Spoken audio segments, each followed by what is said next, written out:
Yfirskrift mín í dag 7 þrep til hjálpræðis. Ég búinn að vera að tala við ykkur dálítið undanfarið 1844. En vissu þið að það sem gerðist 1844 aðeins eitt þrep af 7 sem Kristur stígur okkur til hjálpræðis. Mér langar að fara aðeins yfir það í dag. Hvernig þessi 7 þrep eru sem Kristur þarf að stíga til að koma okkur úr þessum vandræðum sem við erum í. Mér langar aðeins að vera með smá útúrdúr út frá því hér í byrjun. Það er merkilegt hvað talan 7 kemur oft fyrir í Biblíunni. Og mér langar að sýna okkur smá brot af því, þannig að ég tók saman smá lista. Þetta að vísu engan veginn tæmandi listi, en ég ætla svo sem ekki að vera að lesa þetta upp hér. Þið getið skoðað þetta ef þið kíkið á myndbandið seinna og séð þennan lista, en það var eitt sem ég kannski fannst merkilegt í þessum lista. Það var það að regnboginn, hann með 7 liti, sem ég fattaði ekki fyrir bara núna þegar ég var að taka saman þennan lista. En það að vísu ekki tala það í Biblíunni að það séu 7 litir, en það svona almennt viðurkennt að það séu 7 litir í honum. Og þetta heldur bara áfram þessi listi og það gæti verið margar blaðsíður þess vegna, en ég tók þetta svona saman að ganni. Þannig að það kemur ekkert á óvart að Kristur tali 7 þrep okkur til hjálpræðis. Það tvennt sem við þurfum að hafa í huga þegar við tölum áætlanir okkar til hjálpræðis. Það fyrsta að þetta vandamál með synd ekki okkar einkamál, heldur hefur það með allan alheiminn að gera. Vegna þess að það upprunnið á himnum. Það ekki upprunnið á jörðinni og þess vegna þarf lausnin á þessu vandamáli, hún þarf að snúa að öllum alheiminum. Og þú sér að Lúsifer hann náði að blekkja 3. englana og rök hans hljóta að hafa verið mjög samfærandi fyrir himneskar verur. Og Satan hann bar lygar upp á Guð til að sverta eðli hans. Og hann sagði himneskum verum að Guð væri harðstjóri og hann væri einræðis herra og hann vildi að allar skapaðar verur væri einfaldlega þrælar hans. Og hann sakaði Guð valdafíkn og með öðrum orðum þá hélt hann því fram að Guð hamlaði frelsi, að Guð hefði ekki skapað manninn frjálsan. Og því tilgangur hjálpræðis áætlunarinnar eins og hún kemur fram í helgidóminum að svara öllum ásökunum Satans á hendur Guði. Og það annað mikilvægt atriði sem við þurfum að taka með í reikningin og við þurfum að skoða það hvernig Guð hefur gert áætlun okkur til hjálpræðis. Það hefur að gera með áætlun Guðs sem birtist í helgidóminum. Því að synd ekki aðeins vandamál sem snýr að þessum átökum sem hófust á himnum, synd vandamál hér hjá okkur og Guð hefur áætlun til að takast á við þetta vandamál. Og við þurfum að muna að Guð skapaði fullkominn heim á raunverulega 7 dögum. Adam og Eva voru raunverulegir einstaklingar í fullkomnum raunverulegum garði. Og Guð skapaði þau með valfrelsi og við vitum að Satan freistaði þeirra til að drýja synd og þannig komst þessi vírus syndar til alls mannkysins. Maðurinn átti enga lausn á þessu vandamáli og það var því nauðsynlegt fyrir einhvern að koma utanfrá með lausn á vandamálinu. Þannig var það að Guð setti í gang áform sitt að taka 7 þrep til hjálpræðis til að koma mannkyninu út úr þessum vandræðum. Lausn Guðs á syndavandamálinu birtist í helgidómsþjónustunni. Þess vegna skrifar Ellen G. White í Christ in his Sanctuary á blaðsíðu 5 eftirfarandi orð. Réttur skilningur á þjónustunni í himneska helgidómnum grundvöllur trúar okkar. Og þegar Jesús hefur lokið við að stíga þessi 7 þrep okkur til hjálpræðis, mun vandamál syndarinnar verða leyst. Þannig það mikilvægt að skoða helgidómsþjónustuna í heild sinni til að skilja til fulls áætlun Guðs okkur til hjálpræðis. Þessi 7 þrep sem Kristur tekur okkur til hjálparæðis, þau eru þessi. Fyrst kemur hann til að dvelja á meðal okkar. Hann lifði í 30 ár en hann gekk í forgarð helgidómsins, svo fyrsta þrepið er að koma og dvelja þar sem syndarar búa. Annað þrepið er við fórnaraltarið, þriðja þrepið kemur hann að kerinu til að laugast. Fjórða þrepið færir hann inn í það heilaga og 5. þrepið færir hann inn í það allra helgasta. Það er það sem hann gerðist 1844. Og 7. þrepið er þegar hann fer frá hinu allra helgasta og setur syndir þeirra sem hafa iðrast synda sinna á Asasel, en Asasel táknar Satan, við inngang helgidómsins. Og síðan þegar það er búið, þegar syndir allra sem hafa iðrast synda sinna hafa verið lagðar á Asasel, þá er þjónustunni í helgidómnum loks lokið. Og þá eftir það, að vísu eftir 1000 árin, eftir að þeim er lokið, þá mun Jesús koma til að búa hjá okkur að eilífu. Það er þrep númer 7. Þannig að við skulum skoða betur þessi 7 þrep. Fyrsta þrepið er þegar Jesús kemur til að dvelja á meðal okkar. Kristur kom og bjó á meðal okkar í 30 ár. Þannig þurfti Kristur að koma og búa á meðal okkar, fyrst sem barn og vaksa svo upp og verða svo persóna sem hann varð.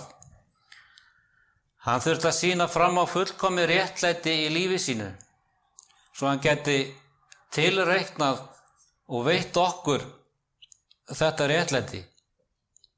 Því að það er líf hans hér á jörðinni, það er jafn mikilvægt og dauði hans. Fyrsta vandamálið sem syndarar hafa, það er nekt þeirra.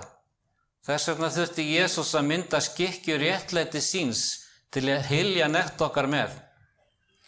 Hann kom til að lifa réttlátu lífi hér á jörð til að geta vafið fullkomna skikkju til að hylja nekt okkar. Lesum í Jóhannes 1. kafla 14. vers. Og orðið var hold og hann bjó með oss. En í raun þegar maður skoðar upprunlega textan þá segir að hann tjaldaði hjá okkur. Og við sáum dýrð hans, dýrð sem sonurinn eini á frá föðurnum.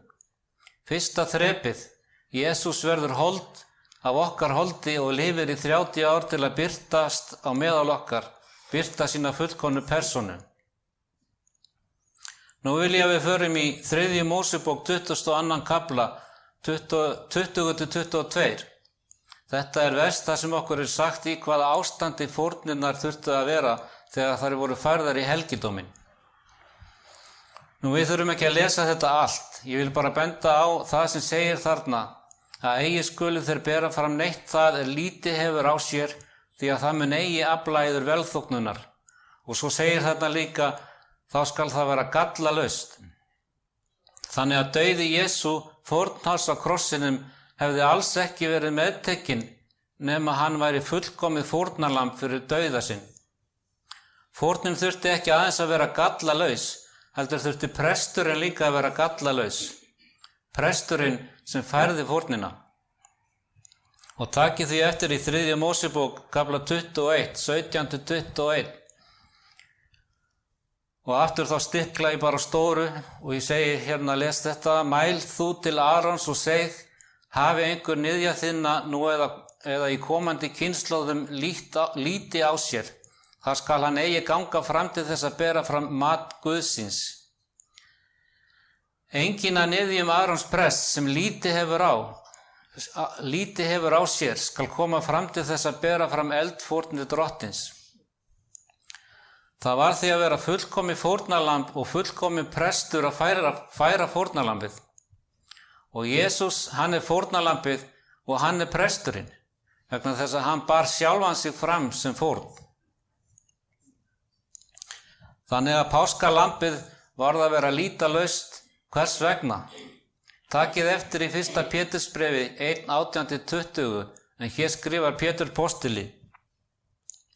Þér vitið að þér voruð eigi leystir með hverfölum hlutum, silfri eða gulli frá fánýtri hegðun yðar, þér höfðuð að erðum tekið frá feðrum yðar, heldur með blóði hins lítalausa og óflekkaða lambs með dýrmætu blóði Krists. Hann var útvalinn áður en veröldin var grundvölluð en var opinberaður í lok tímana vegna yðar. Þannig að Jesús var táknaður með gallalausu lambi. Hvað segir ritningun okkur Jesús? Reyndist hann líka vera gallalaus prestur? Takið eftir hér í Hebreabréfinu 4:15. Ekki höfum við þann æðsta prestir eigi getið séð aumur á veikleika vorum, heldur þann sem freista var á allan hátt eins og vor en án syndar. Þannig Jesús einnig gallalaus í presthlutverkinu sínu. Skulum við snúa okkur að fórnaraltarinu. Það þrep númer 2. Jesús þurfti ekki aðeins að vera skikkja réttlætis til að hylja nekt okkar. Einnig þurfti að borga fyrir syndir okkar, vegna þess að Biblían segir okkur að laun syndarinnar dauði. Þannig að Jesús þurfti ekki aðeins að lifa fyrir okkur, Jesús þurfti líka að deyja fyrir okkur, bera syndir okkar á krossin, syndir alls heimsins voru lagðar á hann. Við skulum lesa nokkur vers, tökum eftir því sem segir í Jóhannes 3:16, því svo elskaði ykkur heiminn að hann gaf son sinn enginn inn. Ég læt þetta duga núna því ég ætla að koma aftur á þessu versi hér á eftir. En áður en við gerum það, taktu það eftir því sem segir í síðara Korinturbréfi 5:21. Þann sem þekkti ekki synd, gjörði hann að synd vor vegna til þess að við skildum verða réttlæti Guðs í honum. Hvað hann að segja? Gjörði hann að synd til að við getum verið réttlátt. Þannig að Jesús var gerður af synd. Syndir okkar voru lagðar á hann og hann hlaut þá refsingu sem við ættum að þola. Taktu eftir því sem segir í Galaterbréfinu 3:13. Kristur keypti oss undan bölvun lögmálsins og hvernig gerði hann það? Með því að verða bölvun fyrir oss. Því að ritað bölvaður hver sá sem á tré hangir. Þannig að Jesú tók á sig bölvun okkar. Hann tók á sig synd okkar. Fyrir hversu marga gerði Jesú þetta? Það var fyrir hverja einustu mannesku sem hefur nokkuð tímann búið á plánetinu jörð. Ekki aðeins fyrir þá sem munu frelsast. Taktu eftir því sem segir hér í Hebreabréfinu 2:9. En við sjáum að Jesús sem skamma stund var gjörðum englunum lægri krýndur vegsemd og heiðri vegna dauðan sem hann þoldi að Guðs náð skyldi hann deyja fyrir alla. Jesú dó fyrir hverja einustu mannesku sem hefur nokkuð tímann lifað. Sjáum líka hér í 1. Jóhannesarbréfi 2:1-2. Börnin mín, þetta skrifaði ég yður. Hann að skrifa til kristinna manna hér, til þess að þér skuluð ekki synga. En ef einhver syngar, þá höfum við árnaða mann hjá föðurnum, Jesú Kristinn réttláta. Hann friðþæging fyrir syndir vorar og ekki einungis fyrir vorar syndir, þetta líka fyrir syndir alls heimsins. Með öðrum orðum, hann að skrifa til kristinna manna, ekki aðeins fyrir syndir kristinna manna, heldur syndir alls heimsins. Takið eftir í Jesaja 53:5-6. Mörg þessara versa þekkjum við mjög vel, en þarna talaði Jesú. En hann var særður vegna voru að synda og kraminn vegna voru að misgjörða. Hegningin sem við hefum til unnið kom niður á honum og fyrir hans benjar urðu við heilbrigðir. Við fórum allir villir vega sem sauðir, stemdur hver sína leið. En hlustið nú á þetta. En drottinn, og hver drottinn hér? Það faðirinn sem drottinn hér. Og drottinn lét misgjör voru allra koma niður á honum. Svo hér á meðal okkar lifir hann fullkomnu lífi, því hann þarf að vera fullkomið fórnarlamb og hann þarf líka að vera fullkominn prestur. Og svo fer hann að fórnaraltarinu því að einhver þarf að gjalda fyrir syndir okkar. Svo núna tekur Jesús byrði syndarinnar á sig við fórnaraltarið. Ellen G. White skrifar í 1. bindi af Selected Messages á blaðsíðu 321. Þar útskýrir hún þetta fyrir okkur. Sekt hverrar syndar þrýsti þungt á guðlega sál frelsara heimsins. Illu hugsanirnar, illu orðin, illvirki sérhvers sonar og dóttur Adams kölluðu fram refsingu, því að hann var orðinn staðgengill mannsins. Þó að sekt syndarinnar var ekki hans, var andi hans rifinn og marinn af misgjörðum mannanna, og sá sem ekki þekkti synd var synd fyrir oss, til þess að vér getum orðið að réttlæti Guðs í honum. Þannig að það sem Jesús gerði með lífi sín og dauða er fyrir alla sem hafa lifað. Hann lifiði fyrir alla og hann dó fyrir alla. Nú skulum við færa okkur yfir í kerið. Það er 3. þrepið. Kerið var á milli fórnaraltarisins og helgidómsins. Og hvað táknar kerið? Sú staðreynd að það er á milli fórnaraltarisins og hins heilaga, það ætti að segja okkur eitthvað.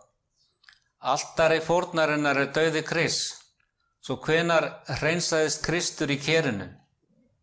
Mín skoðun er að hann hafi verið hreinsaður í kerinu á upprifsudaginn á sunnudeginum. Og hvernig veit ég það? Það sést af því að eftir upprifsuna þá birtist hann Maríu. Og við lesum það í Jóhannes 20, 16-17. Jesús segir við hana, María, og hún snýr sér á honum og segir á hebresku, Rabúni. Jesús segir við hana, snertu mig ekki. Ég er ekki enn stiginn upp til föður míns, en farðu til bræðra minna og seg þeim, ég stíg upp til föður míns og föður yðar, til Guðs míns og Guð yðar. Þannig að þegar hann hittir Maríu, þá hefur hann ekki enn stigið upp til föðurins og því ekki verið hreinsaður í kerinu. En í versi 27 þar lesum við þetta.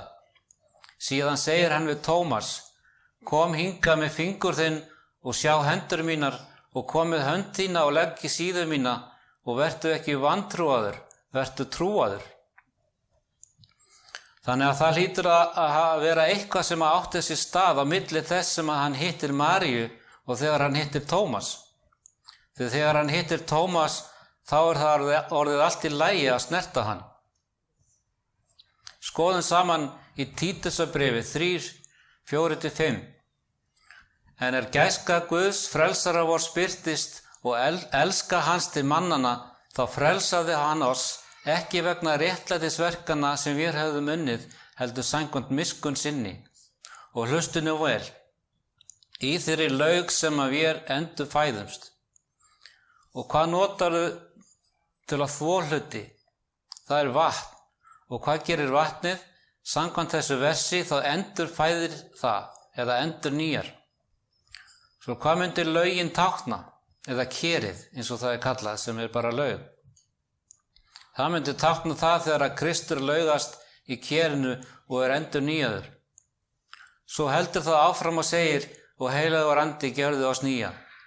Því að vatn táknar líka heilagan anda. Þannig getum við séð að kerið táknar heilagan anda sem hreinsar Jesú í kerinu eftir að Jesús reis upp frá dauðum. Hann hreinsaði hann af sörgun dauðans. Rómverjabréfið 6, 9-10 segir okkur, við vitum að Kristur uppvakinn frá dauðum deyr ekki framar. Dauðinn drottnar ekki lengur yfir honum. Með dauða sínum dó hann syndinni í eitt skipti fyrir öll, en með lífi sínu lifir hann Guði. Þannig að kerið táknar upprisu Krist og það hvernig hann laugaðist af óhreinindum dauðans áður hann gekk inn til föðurins. Ef Kristur hefði ekki risið upp, gæti enginn okkar öðlast fyrirgefningu. Heyriðu hvað ég segi? Ef Jesús hefði ekki risið upp, gæti ekkert okkar upplifið fyrirgefningu eða réttlætingu. Og þú segir, jæja, hvernig veistu það? Við skulum fara í Rómverjabréfið 4, 23-25. Þarna er talað það að þegar Guð réttlæti Abraham fyrir trú og þar segir, en það var honum tilreiknað, það var ekki ritað hans vegna einungis, heldur líka vor vegna, oss mun það tilreiknað verða sem trúum á hann, sem uppvakti Jesú drottinn vor frá dauðum. Hann sem var framseldur vegna misgjörða vora og vegna réttlætingar vorar uppvakinn. Réttlæting og fyrirgefning er sami hluturinn. Hefðum við geta verið fyrirgefið bara vegna dauða Krists? Svarið við því er nei. Hversu mikilvæg þá upprisa Krists? Við skulum fara í fyrra Korinthubréf 15:3-8 og hér segir Páll postuli: Því það kenni ég yður fyrst og fremst, sem ég einnig hef meðtekið, að Kristur dó vegna vorra synda samkvæmt ritningunum, og hann var grafinn, og hann reis upp á 3. degi samkvæmt ritningunum, og hann birtist Kefasi, síðan þeim 12, því næst birtist hann meira en 500 bræðrum í einu, sem flestir eru á lífi allt til þessa, og nokkrir eru sofnaðir. Síðan birtist hann Jakobi, því næst postulunum öllum, en síðast allra birtist hann einnig mér eins og ótímaburði. Og nú skulum við fara í 17. versið. En ef Kristur ekki upprisinn, trú yðar fánýt, þér eru þá enn í syndum yðar. Var synd því fyrirgefin í dauða Krists á krossinum án upprisu hans? Nei, vegna þess að það segir: ef Kristur ekki upprisinn, trú yðar fánýt, þér eru þá enn í syndum yðar. Nú ætlum við að færa okkur yfir í það heilaga. Það 4. þrepið. Förum í síðari hlutan af Jóhannes 3:16. Því svo elskaði Guð heiminn og hann gaf son sinn eingetinn, var það til að bjarga öllum frá glötun? Nei, margir gleyma seinni hlutanum. Til þess að hver sem á hann trúir glatist ekki, heldur hafi eilíft líf. Með lífi sín og dauða keypti Jesú gjöf hjálparæðisins fyrir alla menn, en við verðum að þiggja gjöfina, annars mun hún ekki gagnast okkur. Við gætum hugsað þetta svona: Kristur hefur aflað lausnagjalds til að frelsa alla menn, en það ekki nóg að hann hafi lausnagjaldið. Nú þarf að koma til hans og þiggja það. Lausnagjaldið gagnast þér ekki nema þú takir það út, og þú getur það með því að koma til hans og þiggja það. Það það sem Kristur gerir í hinu heilaga. Hann tekur við iðrunarbænum og veitir fyrirgefningu. Förum í 1. Jóhannesarbréf 2:1-2, en það segir: Börnin mín, þetta skrifaði ég yður til þess að þér skulið ekki syndga, en ef einhver syndgar þá höfum við árnaða mann hjá föðurnum, Jesú Kristi réttláta. Þurfti Jesú að rísa upp til að vera árnaður maður okkar? Já, auðvitað. En ef einhver syndgar þá höfum við árnaða mann hjá föðurnum, Jesú Kristi réttláta. Það mikilvægt. Jesú sem árnaða maður, Jesús Kristur hinn réttláti. Þegar hann gengur fyrir föðurinn segir hann: Ég kem sem fulltrúi Jóhanns. Og faðurinn segir: Hvar Jóhann? Og Jesús segir: Jóhann þarf ekki að vera hér. Ég hef tekið hann að mér. Líttu ekki á ranglæti hans, líttu á réttlæti mitt. Hann hefur iðrast, hann hefur játað syndir sínar, samþykktu hann í mér.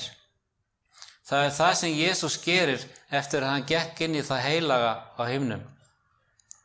Þannig það ekki nóg að Kristur lifði hér á jörð og dó á krossinum. Hann þurfti einnig að rísa frá dauðanum og stíga upp til himins til að hann geti haldið áfram að stíga þessi þrep okkar til hjálpræðis. Hann þurfti að fara og gegna hlutverki árnaðamanns. Sjáum við ekki núna hvers vegna Kristur sagði í Jóhannes 16:7: En ég segi yður sannleikann, það yður til góðs að ég fari burt, því ef ég fer ekki, kemur hjálparinn ekki til yðar, en ef ég fer, sendi ég hann til yðar. En það var ekki síður okkur til góðs að hann færi burt, svo hann geti hafið starf sitt í hinu heilaga sem árnaðamaður okkar. Takið eftir í Hebreabréfinu 7:25. Þess vegna getur hann notið fulls frelsa þá sem fyrir hann ganga fram fyrir Guð. Hverjir eru þeir sem hann getur bjargað? Þeim sem að koma til Guðs í gegnum Jesú, þar sem hann ávallt lifir til að biðja fyrir þeim. Og hverjir eru þeir? Þeir sem koma til Guðs fyrir hann í hinu heilaga. Þú veist, það þessi hugmynd að Jesús hafi fyrirgefið syndir allra á krossinum, en Biblían kennir það ekki. Eru skilyrði fyrir því að fá fyrirgefningu? Já, það eru skilyrði. Þú sér Jesús öðlaðist ávinninginn með fullkomnu lífi sínu og dauða sínum, en þegar við komum til hans, játum syndir okkar, iðrumst og trúum á hann, tekur hann það sem hann gerði og hann notar það fyrir okkur persónulega. Í Postulasögunni 2:38 segir: Þetta er í lok predikunar Péturs á hvítasunnudag. Pétur sagði við þá: Gjörið iðrun og látið skýrast hver og einn í nafni Jesú Krists til fyrirgefningar syndar yðar. Svo hvenær fáum við fyrirgefningu? Þegar Jesús stóð á krossinum? Nei. Það segir hér: iðrist og látið skýrast í nafni Jesú til fyrirgefningar synda. Með öðrum orðum, Jesús, eftir að hann fór inn í hið heilaga, þá fór hann að taka við iðrunarbænum okkar, svo við getum öðlast fyrirgefningu. Og augljóslega getur hann ekki sent okkur heilagan anda nema við höfum öðlast fyrirgefningu. Förum í Postulasöguna 5:31. Þar er talað um Jesú og þar segir: Hann hefur Guð hafið sér til hægri handar og gjört hann að foringja og frelsara. Hvers vegna fór hann þangað upp? Að gera hvað? Til að veita Ísrael afturhvarf og fyrirgefa syndir þeirra. Hvað fór Jesús til himna til að gera? Hann fór til að veita fyrirgefningu fyrir syndir. Þið þekkið öll þessi frægu vers, 1. Jóhannesarbréf 1:9. Við játum syndir vorar, þá hann trúr og réttlátur. Þannig að syndarjátningin okkar er persónulegt verk. Við játum syndir vorar, þá hann trúr og réttlátur, svo að hann fyrirgefur oss syndirnar og hreinsar oss af öllu ranglandi. Og þið þekkið öll orðskuðuna 28:13, þar sem segir: Sá sem dylur yfirsjónir sínar verður ekki langgefinn, en sá sem játar þær og lætur af þeim mun miskunn hljóta. Leyfðu mér að lesa fyrir þið nokkra fullyrðingar frá Ellen G. White. Við lesum í Christ Object Lessons blaðsíðu 311. Aðeins það skjól sem Kristur sjálfur hefur útvegað getur gert okkur kleift að mæta til að birtast í návist Guðs. Þessa yfirhöfn, skikkju hans eigin réttlætis, mun Kristur setja á hverja iðrandi trúaða sál. Og við erum búin að sjá að Biblían kennir nákvæmlega þetta. Takkið eftir hvað hún segir svo í Feiða Liðbæja blaðsíðu 107. Náð Krists er frjálst að réttlæta syndarann án veruleika eða tilkall hans. Réttlætingin er fullkomin fyrirgefning syndarinnar. Og svo koma þessi frábæru orð: Þegar syndari tekur við Kristi í trú, þá er honum fyrirgefið. Honum er tilreiknað réttlæti Krists og hann á ekki lengur að efast fyrirgefandi náð Guðs. Þetta er nákvæmlega eins og í sögunum týnda soninn. Hvenær lagði faðirinn skikkjun á týnda soninn? Eftir að sonurinn iðraðist og hann kom heim og játaði: Fyrirgefðu pabbi. Síðan leggur faðir hans yfir hans skikkjuna. Nú skulum við færa okkur inn í verk Jesú í hinu allra helgasta. Það er 5. þrepið og ég ætla að draga saman nokkur atriði. Það er talað um það í Daníel 8. kafla, vers 14. 2300 kvöld og morgnar og þá mun helgidómurinn aftur verða komin í samt lag. Eða hreinsaður verða eins og ég hef sagt áður. Nú skal ég spyrja þig að þessu. Hvernig vitum við hvort að einstaklingur hefur sannarlega iðrast synda sinna og sé að játa syndina frekar en bara viðurkenna hana án sannrar iðrunar? Við frelsumst fyrir náð, fyrir trú, en verk okkar sýna hvort trú okkar er ósvikin. Þess vegna, þó að við séum hólpin af náð fyrir trú, erum við dæmd af verkum okkar. Því verkin sýna hvort trú okkar er raunverulega eða ekki. Og því í dóminum eru einu tilvikin sem eru skoðuð, það eru þeir sem að segjast hafa tekið við Jesú Kristi.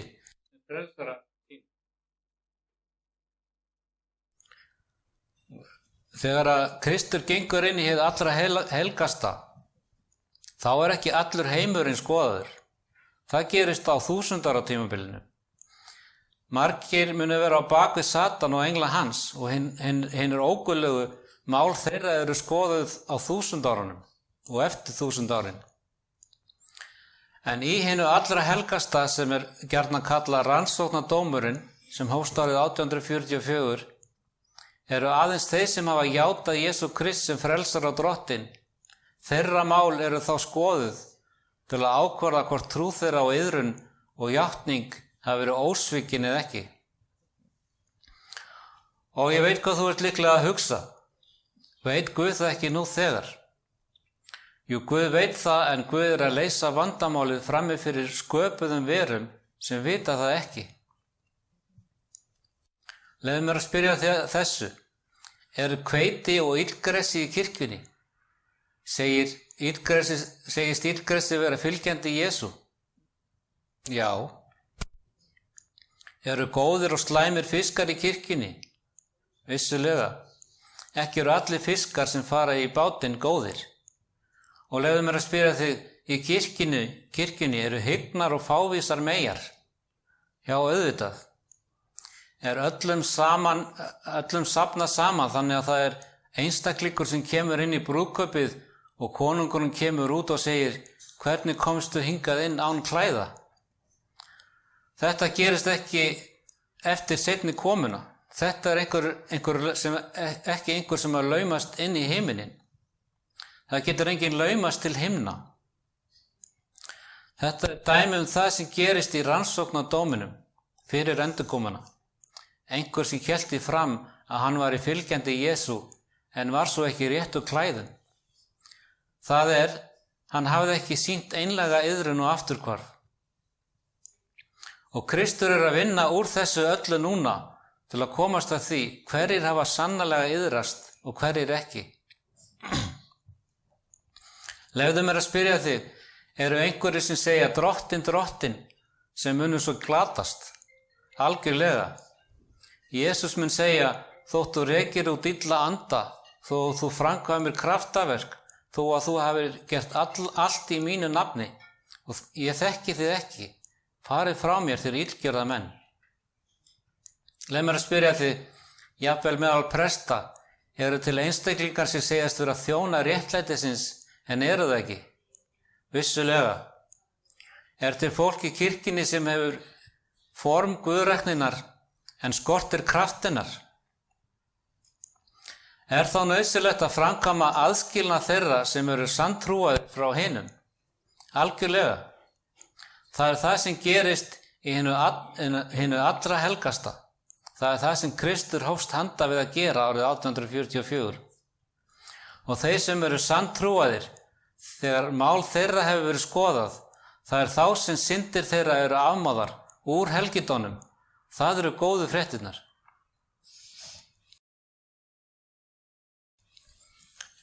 Lesum hér í Feiða Lifbæ á blaðsíðu 206. Þetta krefst þess að bækurnar séu skoðaðar til að sjá hverjir fyrir iðrun syndar og trú á Krist eiga á rétt á ávinningi friðþægingar hans. Þannig að Kristur er í hinu allra helgasta að skoða mál þeirra sem játa Jesú til að sjá hvort þeir eigi raunverulega rétt á þessari réttlætingu. Það sést á því hvort þeir hafi raunverulega iðrast synda sinna. Og nú skulum við fara í þrep númer 6. Þú sér, hreinsun hins allra helgasta er ekki síðasta verk Jesú. Þegar helgidómurinn hefur verið hreinsaður af öllum syndum þeirra sem hafa sannarlega iðrast. Þá mun Jesús taka allar heimildir þessar syndir sem saurga helgidóminn. Þegar fólk játar syndir sínar og iðrast og treystir á Jesú, allar þessar syndir fóru inn í helgidóminn. Það voru fyrirgefnar syndir. Þú þarft ekki að hafa áhyggjur af því að syndir þína séu þarna uppi í helgidónum. Sumir segja, mér líkar ekki tilhugsunin að syndir mína séu skrifaðar niður þarna uppi. Það tekur frá mér fullvisuna. En þú þarft að hafa það hugfast að ef þær eru ekki þarna uppi, þá eru þær hér. Svo þú ættir að passa að koma þeim fyrir þar. Því ef þú ert einlægur, ef þú elskar Jesú, ef þú ert sannarlega iðrandi og þú játar syndir þínar og hefur trú á Jesú, getur verið viss að þessar syndir þær verða teknar úr helgidónum og lagðar á herðar Satans. Og svo á friðþægingadaginn fyrir presturinn frá hinu allra helgasta og tekur með sér alla þá sem játa syndir sínar og biður við inngang helgidómsins. Í forgarðinum Asasel, tákn hvers, tákn Satans. Og alla syndirnar eru settar á Asasel og hann verður að sæta ábyrgð að lokum á því að vera upphafsmaður syndarinnar. Því að Asasel sem Satan, hann mun þurfa að bera ábyrgð að lokum fyrir þær syndir sem hafa verið fyrirgefnar. Og þá Satan gerður útlægur á þessari jörð í 1000 ár. Mundu það líka, friðþægingadagurinn nær yfir 1000 árin. Dómurinn og tortíming Asasel eftir 1000 árin og þar með talið englar hans og hinir ógullugu. Allt þetta hluti af friðþægingadeginum. Leyfðu mér að spyrja, verða einhverjir sem við bjuggumst við að yrðu á himnum sem verða þar ekki? Örugglega. Ætli það verði fólk þarna sem við áttum aldrei von á að yrðu þar? Ó já, það verða margar spurningar þegar við komum þangað. Guð sagði, allt í lagi, ég ætla að opna bækurnar, ég ætla að sýna þér skrárnar, en taktu eftir hversu dásamlegu Guð í dómnum fyrir endurkomuna. Hann sannfærir allar himneskar verur að hann eigi rétt á að fara með fólkið sitt heim. Þess vegna þarf dómurinn að liggja fyrir áður en endurkoma á sér stað, vegna þess að Jesús þarf að opinbera fyrir himneskum verum hvernig hann hefur rétt á að koma til jarðar og fara með þetta fólk til himna. Það ekkert brýnt með hérna ógullugu, því að mál þeirra verður skoðuð á 1000 árunum. Og á þessum 1000 árum mun fólk Guðs geta séð það sem sást í dómnum fyrir endurkomuna. Og þá munu allir endurleystu verða sannfærðir að Guð hefði brugðist rétt við. En það einn hópur sem enn ekki sannfærður, Satan, englar hans og hinir ógullugu. Og því lýst í Opinberunarbókinni í 20. kafla 12. versi hvernig það verður eftir 1000 árin. Og ég sá þá dauðu, stóra og smáa, standa frammi fyrir hásætinu og bókum var lokið upp og annarri bók var lokið upp og það lífsins bók. Og hinir dauðu voru dæmdir eftir því sem rita var í bókunum samkvæmt verkum þeirra. Og þá verður frábært útsýni yfir borgina helgu og yfir hvern einstakling fyrir utan borgina, Satan og englar hans og hinir ógullugu. Hver og einn þeirra munu sjá ævisögu sína og eftir að þeir hafa séð ævisögu sína, mun hvert hné beygja sig og sér hver tunga játa að Jesús Kristur sé drottinn, Guði föður til dýrðar. Satan, englar hans og hinir ógullugu hafa verið sannfærðir að Guð hafi rétt fyrir sér. Þetta tók þetta langt ferli. Sjáðu að Guð leysir hlutina ekki í flýti.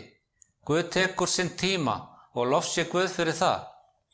Og svo eftir að allir höfðu játað að Guð hafi rétt fyrir sér og Satan rangt, mun jafnvel Satan krjúpa og játa að Guð hafi brugðist rétt við. Loks allur heimurinn aftur í sátt. Allir eru sammála að Guð hafi rétt fyrir sér og þá auðvitað Satan, englunum hans og hinu ógullugu eitt og Guð skapa nýjan himinn og nýja jörð. Og nú kemur sá hluti sem mest spennandi. Það síðasta þrepið, þrep númer 7. Jesús sem hafi komið til að lifa og deyja fyrir okkur, mun nú dvelja hjá okkur að eilífu. Og lesum í Opinberunarbókinni 21, 2-4 og ég sá borgina helgu, nýja Jerúsalem, stíga niður að himni frá Guði, búna sem brúði skartar fyrir manni sínum og ég heyrði raust mikla frá hásætinu sagði sjá og hlusti nú vel, tjaldbúð Guðs meðal mannana. Mundu að Guð tjaldaði hjá okkur í fyrraskiptið, Kristur. Tjaldbúð Guðs meðal mannana en hann mun búa hjá þeim og þeir munu vera fólk hans og Guð sjálfur munu vera hjá þeim Guð þeirra og hann mun þerra hvert tár af augum þeirra og dauðinn mun ekki framar tilvera, hvorki harmurinn í vein né kvölur fram að til, fyrraði farið. Kristur hefur lokið að stíga þessi 7 þrep okkur til hjálpræðis og deilunni lokið og allur alheimurinn í friði og í fullkomnu samræmi. Þakka ykkur fyrir.